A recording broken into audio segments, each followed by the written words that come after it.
通常正常人會點樣？可能暫唔識啦。暫唔識係冇喎，嗰兩條仆街直頭點去喎？直頭點去喎？就上喎，條女又 OK 喎，又安喎。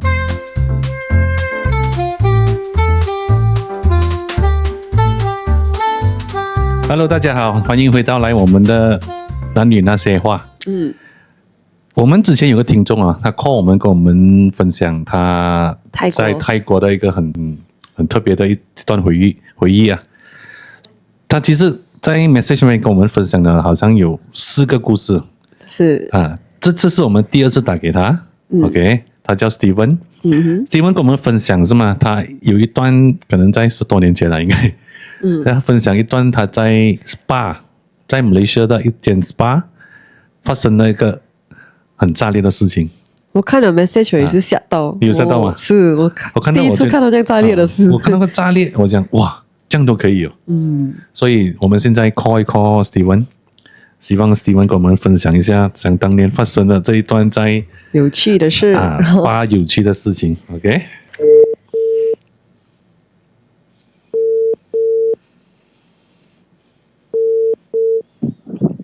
Hello Steven， 你好啊，方便講嘢冇啊？你好，係方便嘅。最近好冇啊？好耐冇 call 你咗啦，唔係好耐啦，幾個禮拜前啦。係點啊？呢排 OK 冇啊？OK 啦，都係咁啦，冇穿冇爛啦。嗰日我哋做 show 嘅時候先Rachel 有提起你講我哋應該係 call 翻阿 Steven 關於一段喺之前喺 SPA 發生嘅一段好炸裂嘅一件事係嘛 ？SPA 嘅係我班友啊，或者咁樣先 Steven 先介紹下自己啦，有啲聽眾新嘅聽眾唔識你啊。OK， 我係 Steven 啦，就44歲嘅，咁吉隆坡住喺吉隆坡嘅。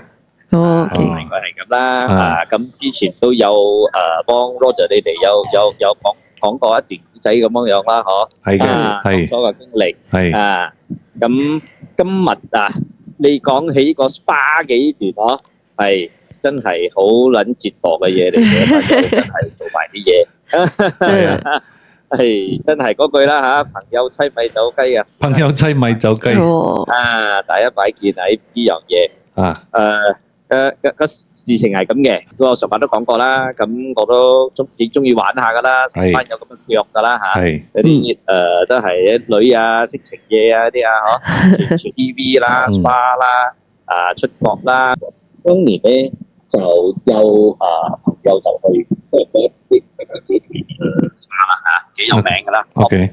噶啦 ，top 2 top 3噶啦喺吉隆坡。一起 SPA 除咗沖涼咁樣，梗係揾女噶咯，一帶女照鏡，睇到自己朋友個女朋友。咩先？咩講多次？即時帶女出嚟照鏡啊嘛，喺 SPA。咁通常沖完涼啦，啲女出嚟食奶咁樣企住照鏡啊嘛。係。見到自己兄弟、自己朋友嘅條女。OK， 出咗嚟照。咁樣你朋友睇到你嘅所謂嘅兄弟嘅女朋友，係你的兄弟有在嗎？我都識嘅，你都識嘅。那個男朋友有在現場嗎？沒有啊。沒有。OK。對方另外一個朋友去，兩個見到，自己朋友佢做咩出咗嚟照鏡嘅？條女又見到佢哋。梗係好撚尷尬㗎啦！嗰條女係識得你朋友嘅，識㗎，都知㗎，識㗎。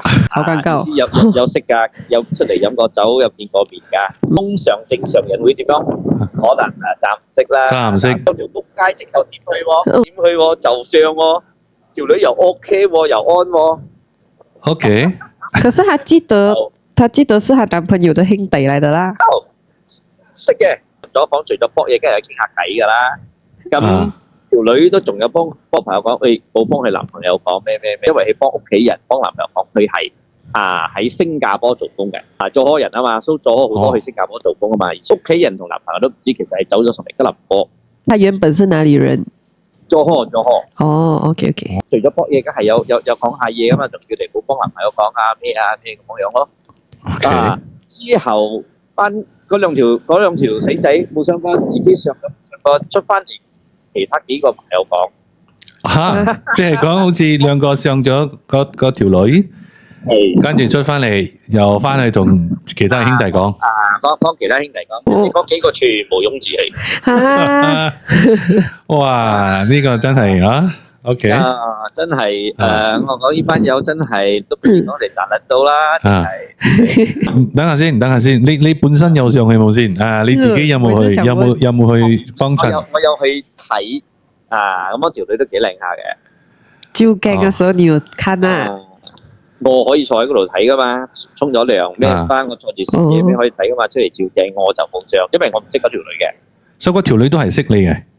佢唔識你，完全唔識你。我朋友嗰幾個有幾個我識，所以我就冇為氣爭啦，啲嘢都冇特別啦。佢哋又話朋友女朋友咪走雞啫，咁我唔識條女嘅，我又唔識佢條仔嘅，所以就冇乜所謂啦。我係趁熱鬧去睇下啦嚇，認識下啦，點樣上大數咯，咪跟住我聽你喺 WhatsApp 又講，你兩個朋友仲有同你講嗰啲細節係嘛？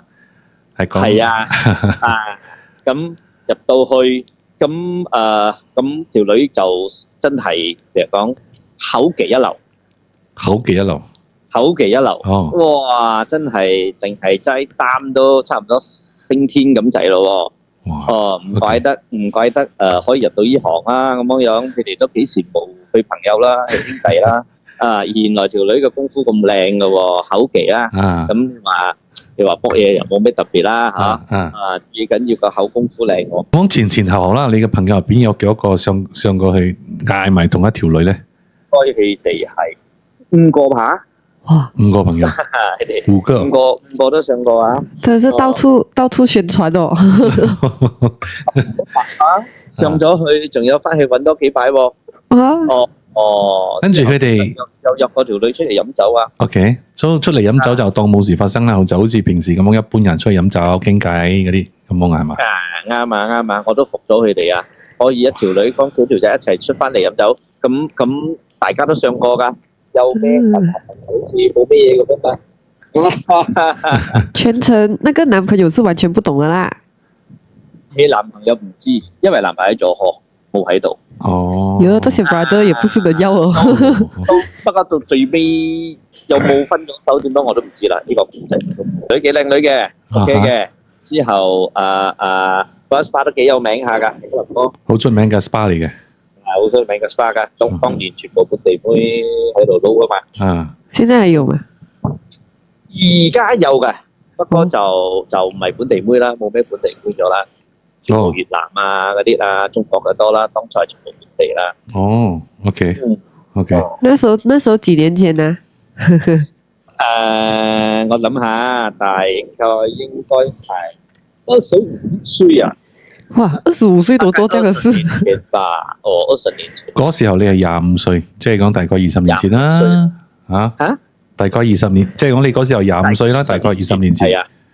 大概20年前，條女好後生嘅啫嘛，所以呢樣嘢真係冇聽過啦，邊度有揾女叫雞叫到有條女㗎啦，第一擺聽到啦。係啊。之後同我宣傳一齊上啦，呢啲先刺激啦嘛。咁我都想試下㗎，冇機會啫。因為你係冇機會，或者係你唔敢或者佢哋同你講嘅時候，通知你嘅時候，咁樣嗰條女已經冇做咗，應該係遲了添。冇機會遇到朋友條女出嚟做，應該咁講。遇到不少朋友。是咯。所以講人哋講朋友妻咪走雞咁樣，呢句真係有咁嘅意思嘅。係啊，呢個直頭係典型的表演到淋漓盡致啊！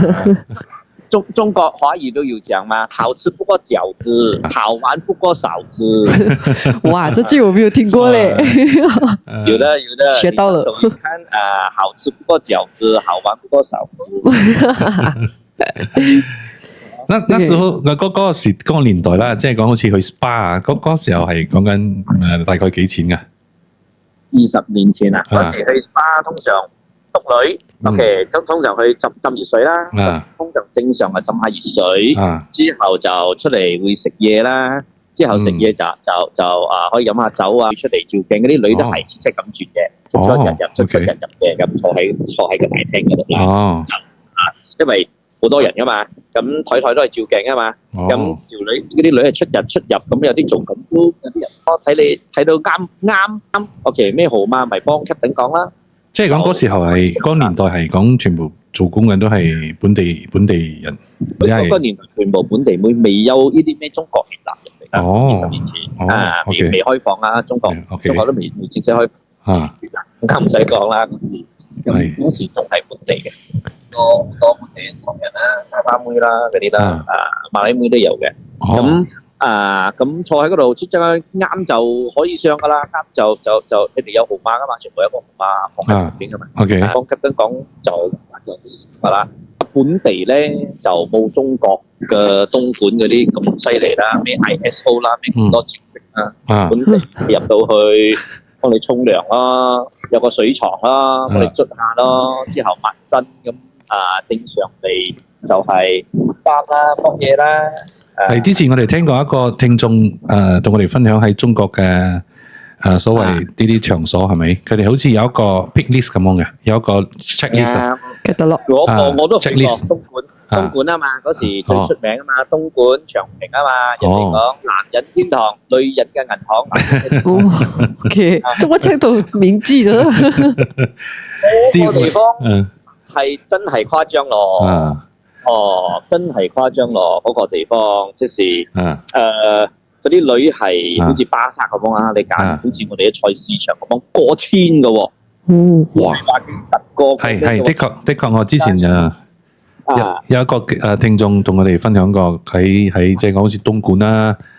係講緊，但又係好似20年前啊，20年前又係咁樣嘅。十幾年前開始啦，十幾廿年前開始啦，之後就因為中國嘅央視報導及曬啦，嗰時叫一條龍啊嘛，中國叫個一條龍服務嘛。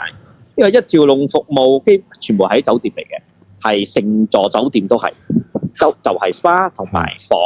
咁去到咧，佢哋嗰啲女咧，你揀咧係千幾兩千個嘅。千幾兩千個，係啊，即係花多眼亂噶啦。哇，咁樣啊，咁樣 Steven 呢一集係咪？頭先我哋講 SPA 嘅時候喺馬來西亞講個 SPA，因為朋友妻米酒雞。到而家阿 Steven 同我哋分享嗰個東莞嘅一條龍。我睇呢個一條龍咧，我哋做下一集，我哋再一次再 call 你。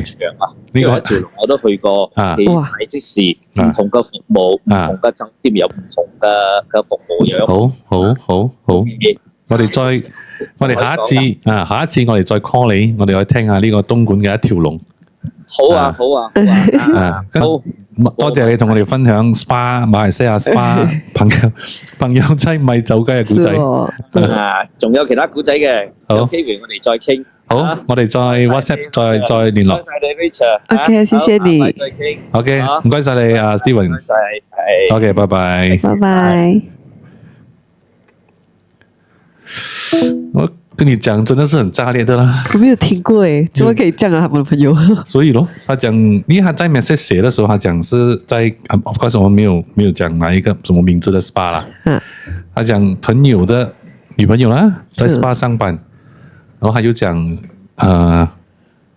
朋友在遇到他。是咯，我覺得沒有問題啊，遇到還是什麼，重點是再教回很過分呢，然後還要去宣傳，然後又再教。